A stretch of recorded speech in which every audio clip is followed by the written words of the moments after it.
Remember, we are shaking it up and we'll not be using digitals, but making our own pages and stamp to make our own no-date planner pages. Patty here, and let's get started. I'm sorry about how dark the first 5 minutes of this video are. My tiny house living has me up at all hours, and to try and not wake the husband or the pups, I'm filming way early in the morning and didn't have any lights on. If you can make it through the first 5 minutes, I've got a fun layout for our planners this month. I'll be using and putting down some color onto these pages. No thought or process to put the color onto the page. I don't want to think about what goes where or overthink each page. I want it to be fun and a no-stress way of adding color to the page. I didn't show adding the watercolor to all of the pages because I didn't want the video to be 30 minutes long in the dark, so have fun and get some color to the page. I did add a piece of wax paper or an underlay page between each page to keep the other pages from getting wet or paint on them, both front and back of each page before I started adding color. I also have watercolors that came in a little metal tin from Little Rainbow Moon. She has 4 to 5 colors that all look great together, and I will pick Enchanted Forest and Enchanted Lake as my 2 tins of color that will go onto my pages. When I went to her website, I didn't see that she has added anything for 2025, and almost everything is sold out. I'm really sorry to see that, as I've purchased 7 or more tins of her handmade watercolors over the last few years, and I love every one that I've purchased.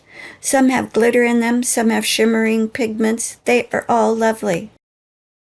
I've been dabbling and trying to make my own watercolors from plants from my garden. I'm not there yet, but I feel like a mad scientist playing in the process. I just purchased a new book from Joanne Green on making natural watercolor paint, creating beautiful pigments at home using botanicals, vegetables, and other forged materials. I can't wait to get started in this endeavor, but I really need a way to heat the plants and make a tea, and I only have a hot water pot that I use for drinking and don't want to be mixing my paint making with my tea drinking. Not that any of the plants I would use would be poisonous, but I'm a purist when it comes to my green tea, and I don't like anything else to be tainting the flavor.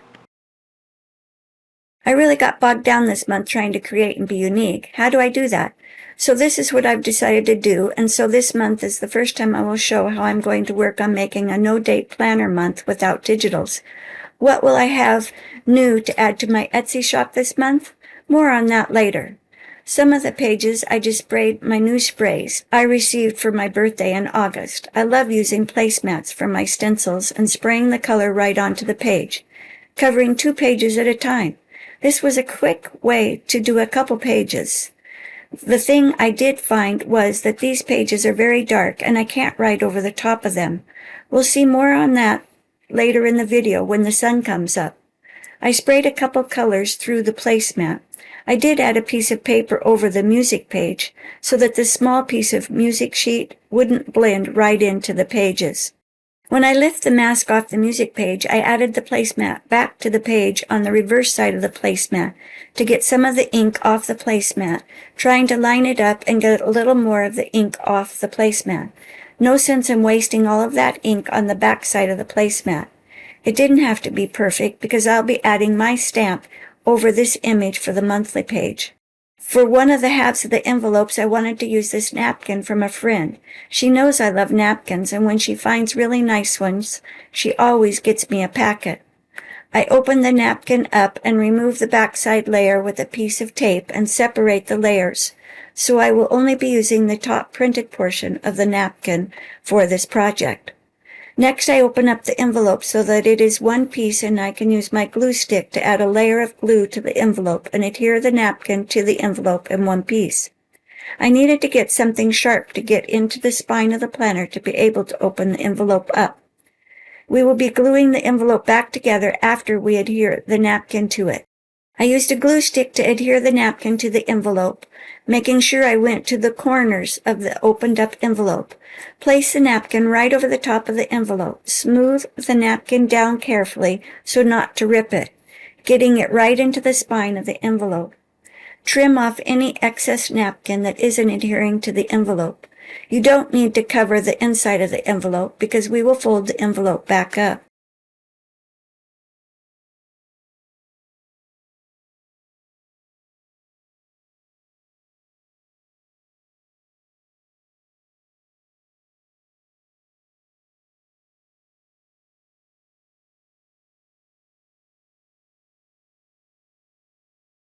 After folding the envelope back up, glue the portion down to form the envelope that has been completely covered with the napkin.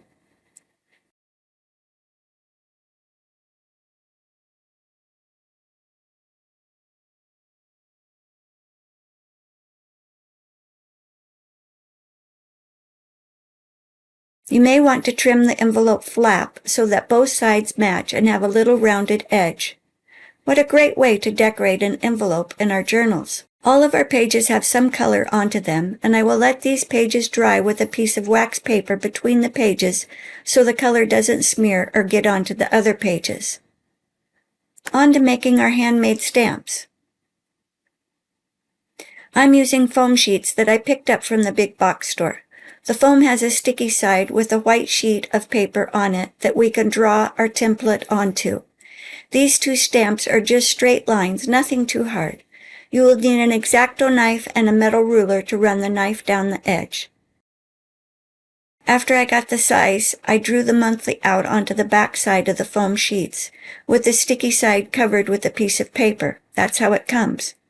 So I drew 5 rows with 7 columns, making each square approximately a ½ inch. The weekly is 7 rows drawn onto the back side of the sticky side of the foam sheet. Your template is drawn right onto the foam piece, and you are ready to cut out the sections of rows and columns. I cut out the center section of the weekly stamp, leaving an 1/8 inch border all around each row and the outside edge. This cuts easily. Just make sure you leave the border all around the edge and each row. This is the portion staying and will become your stamp.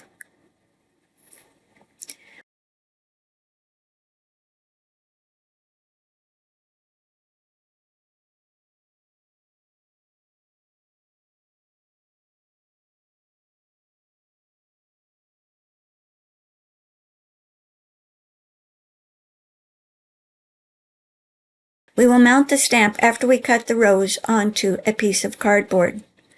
I found the cutting of the rows left the border a bit frail, and when it comes to cutting out the monthly, I didn't think this method of cutting the rows and columns would work. So I'm thinking cutting strips and gluing the strips right onto the cardboard may work out better, and in the end, that's what I did for the monthly stamp, and it was much easier. I didn't have to worry about cutting into one of the borders and messing up my whole stamp. While I cut the stamps out, I just want to talk about why I didn't use any digitals this month for my planner. I've been making digitals for my Etsy shop every month and then using them in my planner for that month. We don't know how AI is going to affect us in the future, but I'm turning to my grandkids and daughter to help me through this, and hopefully I will become an expert in AI and integrate it into some of my creative products in the near future. As we see AI taking the whole world by storm, we artists must find a way to hold on to our personal creativity while allowing the future of computer-aided art to flow into one another, hopefully making us all better artists while holding on to our personal creativity. I've always enjoyed not only creating art by hand and with my natural surroundings, but also the wonderful way computer graphics and technology has opened a whole new world to all artists, and I'm sure AI will be just as promising in helping us become better artists by allowing us to express the computer world while holding on to the traditional world that artists have used for hundreds of years.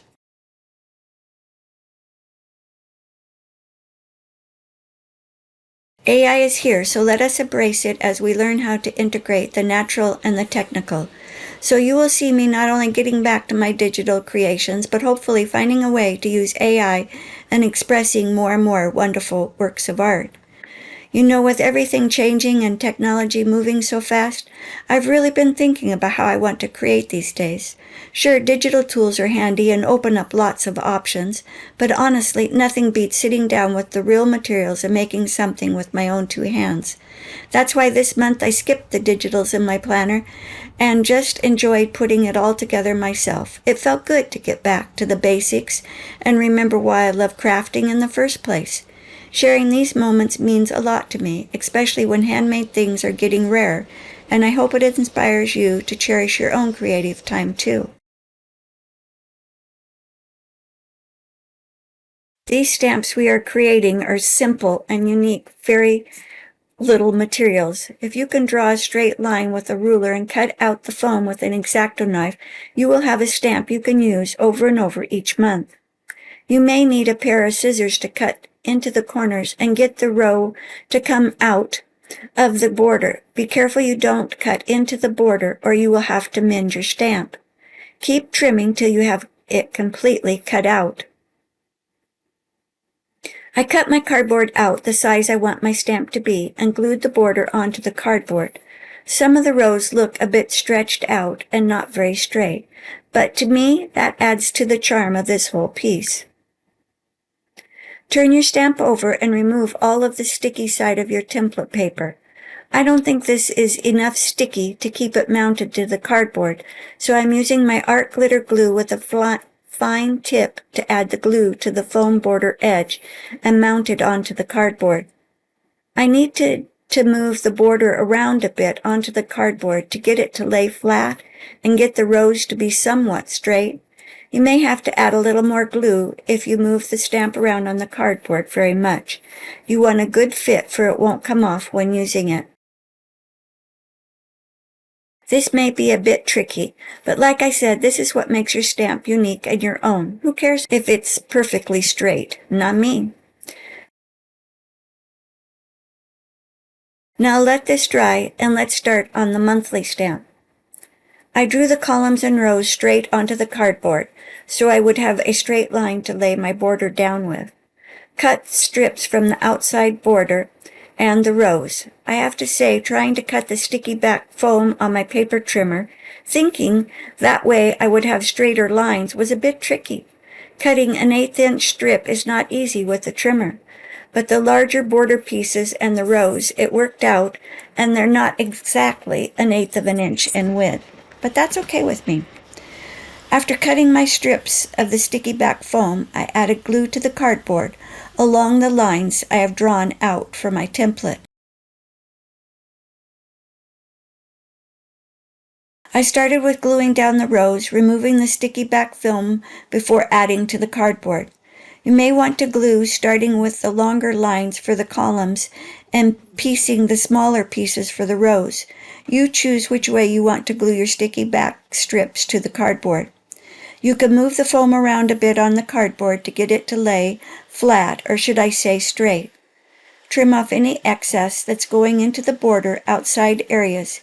If you don't, the outside border will not lay straight. Add your glue down the edge and remove the sticky back from the foam and adhere the foam to the cardboard, forming a border around the rows. Move things around till you have them as straight as you can and the edges meeting up to the border of your stamp.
Now we're ready to add the columns with short little pieces in between the rows to form the days of the month. I tried to cut these even a bit thinner than the border and the rows, and had to use my scissors to cut them thin enough. Add glue to each day and add your sticky back foam piece to each area. This took me a bit of time, but I do plan on using these stamps again, so have fun with the process and keep cutting the pieces to fit together. If the pieces end up being a little too long, that was fine. I could take my X-Acto knife and just trim the edge right off to the row with no problem. But I want the pieces to fit together as close as possible with no open gaps between my columns and rows. Move them around to get them as close as possible and as straight as you can.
After your stamps are made and dried, it's time to try them onto a piece of paper. We will glue this stamped image onto the back side of the cardboard so we know which stamp this is. I'm using my Carvel ink pad in black to stamp my images. You want to make sure you get a good coverage of ink onto the foam. The first time you use the stamp, it may take a little more ink to get a good impression.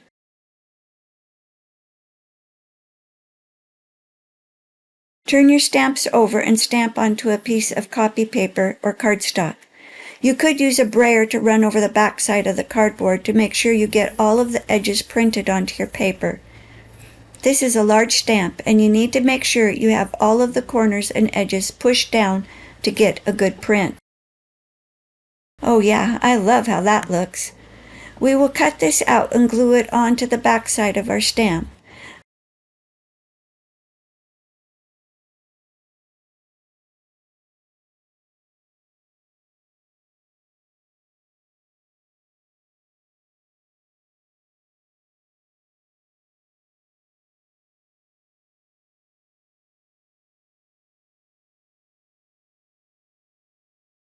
Leave the stamped image a little bigger than your piece.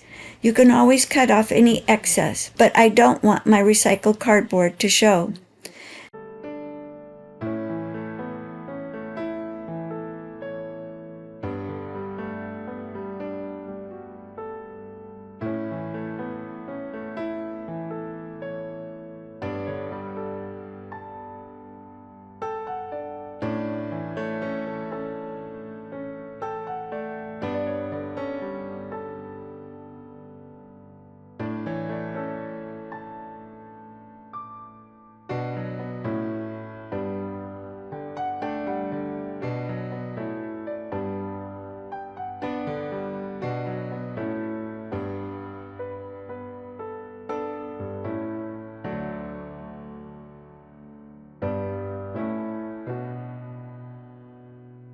Now we will do the same thing with the monthly stamp. Ink up the stamp and stamp onto the copy paper to adhere to the backside of your newly mounted stamp.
We are ready to stamp our newly mounted stamps onto our freshly painted and dried planner pages. I will take the wax paper out from between the pages and add my stamps. I look to see which pages will hold which stamp. The monthly stamp should be my second page because I will do a cover page for the first page.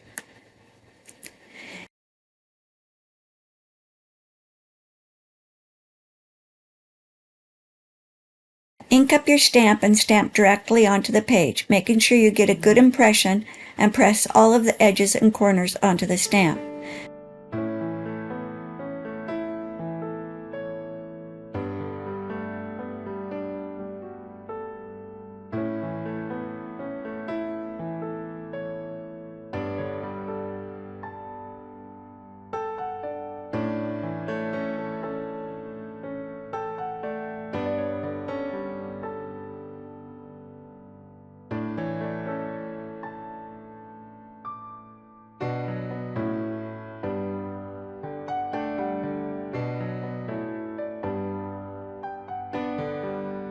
Nice print! On to adding our weekly stamp to the pages.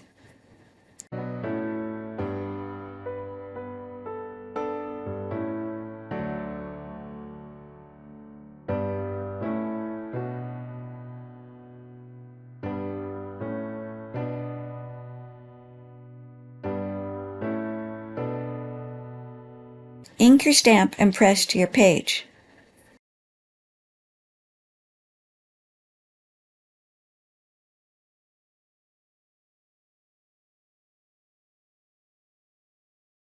Another good print. Keep adding your weekly stamp to the pages till you have enough weeks for your month. I did use my wax paper to put between the pages after stamping, just in case the ink was still damp as I was doing all of the pages, one right after the other.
Pages are stamped, but when I was trying to add the dates to the pages, some of the pages are too dark and I can't see any pin that I tried to use that showed up.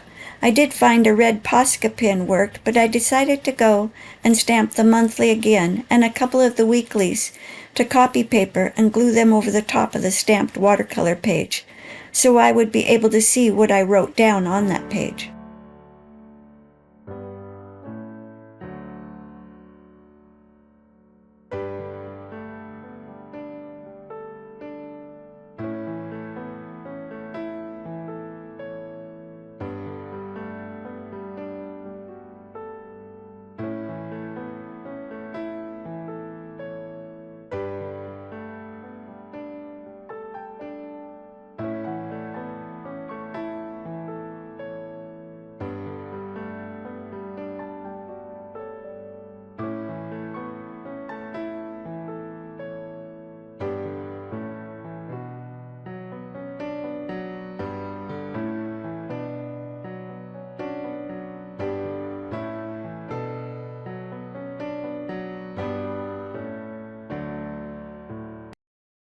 I ripped the edges around the stamp pages to give it a rough edge, except for the top of the monthly. I'd already glued my weekly nomenclature across the top and the month, so I cut a straight line across the top of the month so it would fit nicely.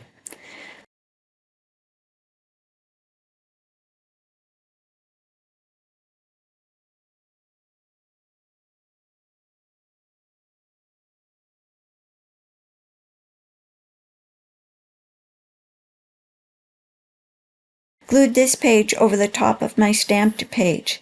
Now I have a white surface to write onto for adding my weather to my monthly page. Added my dates, and this is going to work much better.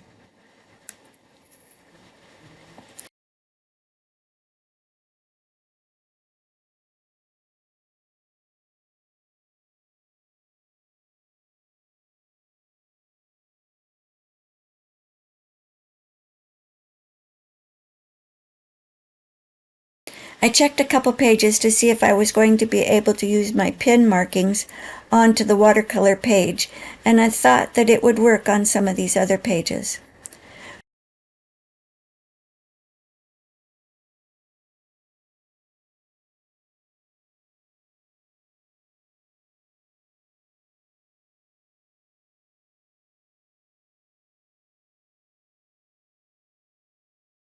We are ready to do a little mark making on the cover page.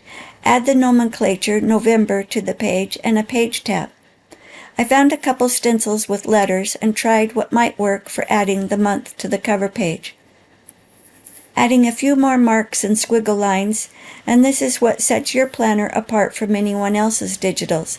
It's all your own style and mark making. Just have fun and let the creative portion of your brain enjoy the process. Don't overthink this, just make some marks. Use different pens or pastels or whatever you have to make this page your own.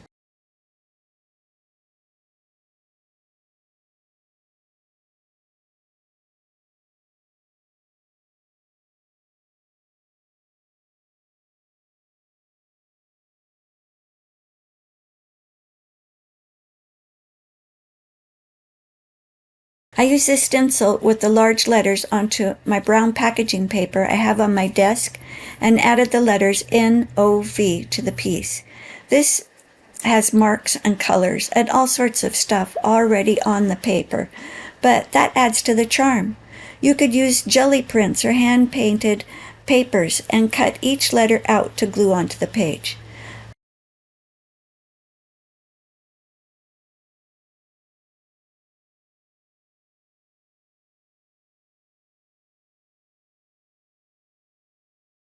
I doodled my letters up with dots and dashes to give them some color.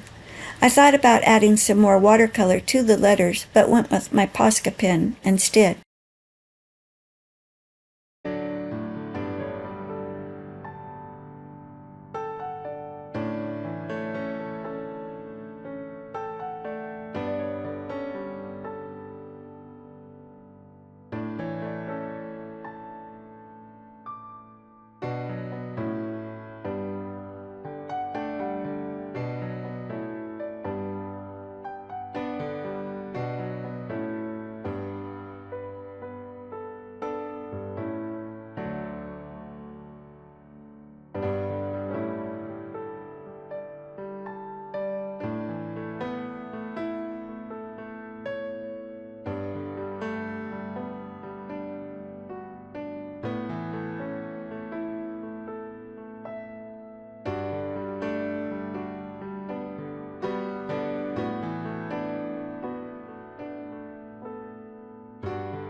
The 3 letters were barely going to fit across the page, but I thought I could make it work. Ripped a little more off the edge and it fit straight across the page.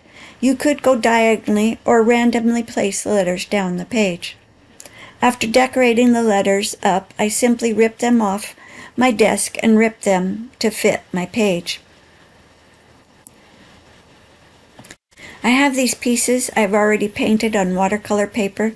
They are in the same format, just different colors, and I will use these to make pockets and a page tab, using up some pieces from my desk. I cut the end off of the strip about 2.5 inches long, folded it in half, and cut a page tab shape out.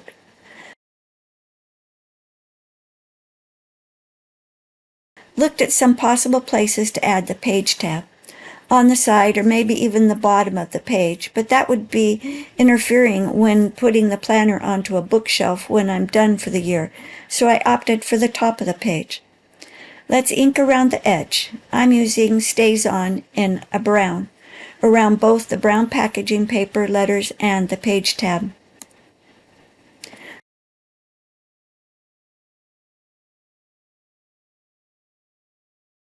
I want to add the letters NOV to the page tab also, but in smaller letters, with this template I used to use when I was drawing lettering Mylar drawings for electrical drawings I used to make. Oh, those were the days drawing with pen and ink on Mylar, way before computers and programs to make drawings. Another time and decade, and now I'm dating myself terribly. I start at the front of the tab with the N, and at the end of the tab with the V, and fill the O in the center. That way I have it spaced out nicely. I did this to both sides of the tab. It wasn't dark enough, so I found my black Posca pen and went over the stencil with the pen to get a nice dark print on the tab.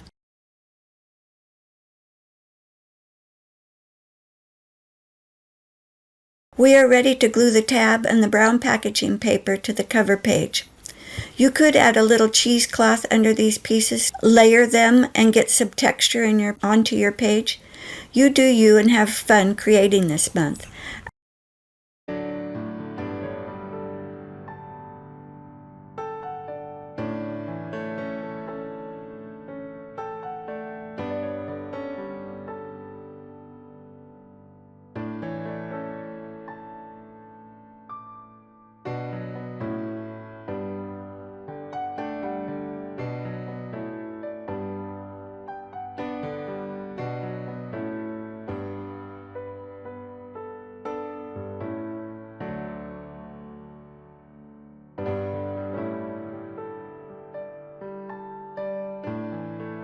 I added a few more marks and dots to add to the cover page to finish off my page. A China marker and white dots add some fun marks, a few more dots with black Posca pen, and my cover page is looking wonderful.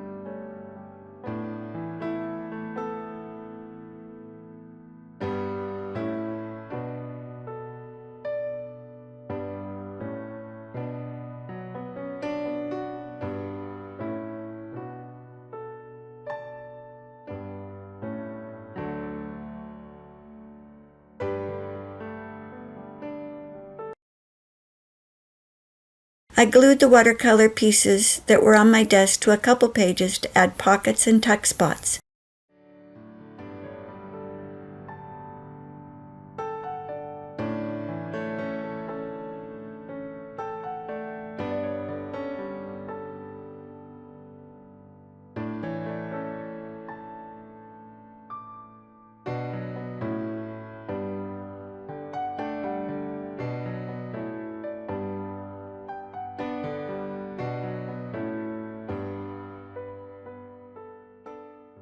Yes, this month is going to be unique, and honestly, these pages are so me this month.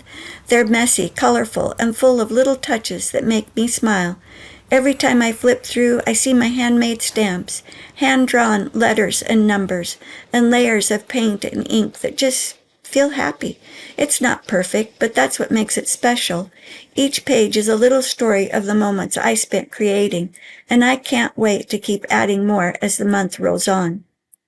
Have a great day, and I want to give a big shout out to my new subscribers, Patricia O'Neill, Taylortown, USA, Linda Allen, and Mia Renee. Have a great day. Bye now.